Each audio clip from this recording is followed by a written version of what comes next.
History is usually written by the victors. This is the story of an empire that time almost forgot. For centuries, the Roman Empire defined the Western world.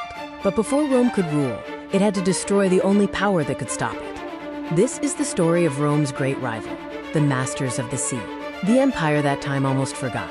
This is Carthage. Let's begin the story of the lost rival. The story doesn't start in Africa, but here, on the coast of modern-day Lebanon, the land of the Phoenicians. They were the world's greatest ancient traders. They gave us the alphabet and got rich selling Tyrian purple, a dye worth its weight in gold.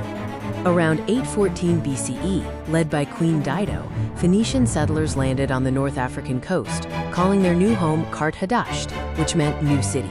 Its location was perfect, a strategic choke point in the center of the Mediterranean. The new city didn't stay new for long. It became a superpower. By the 3rd century BCE, Carthage was an empire.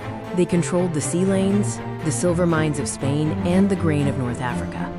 The heart of their power was the Cothon, a marvel of ancient engineering, a massive, circular naval harbor that could house 220 warships hidden from view. While Carthage was getting rich through trade, a scrappy, aggressive city-state in Italy was growing through conquest, Rome.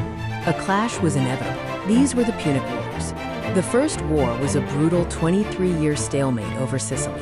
Carthage, the naval power, lost to Rome, the land power. Carthage was humiliated. From that defeat rose the greatest threat Rome would ever face, Hannibal Barca. In 218 BCE, he did the impossible, marching an army, including war elephants, over the freezing Alps into Italy. Rome found its own genius general, Scipio Africanus, who attacked Carthage itself, forcing Hannibal home.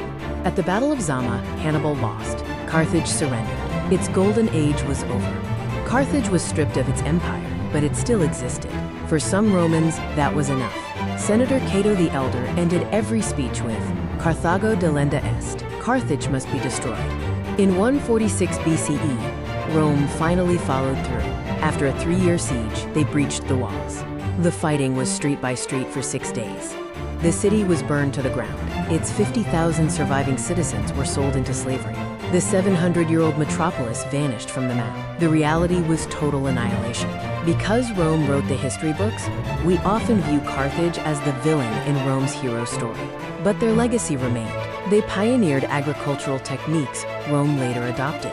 Their bloodline and culture blended into the populations of North Africa, proving their resilience.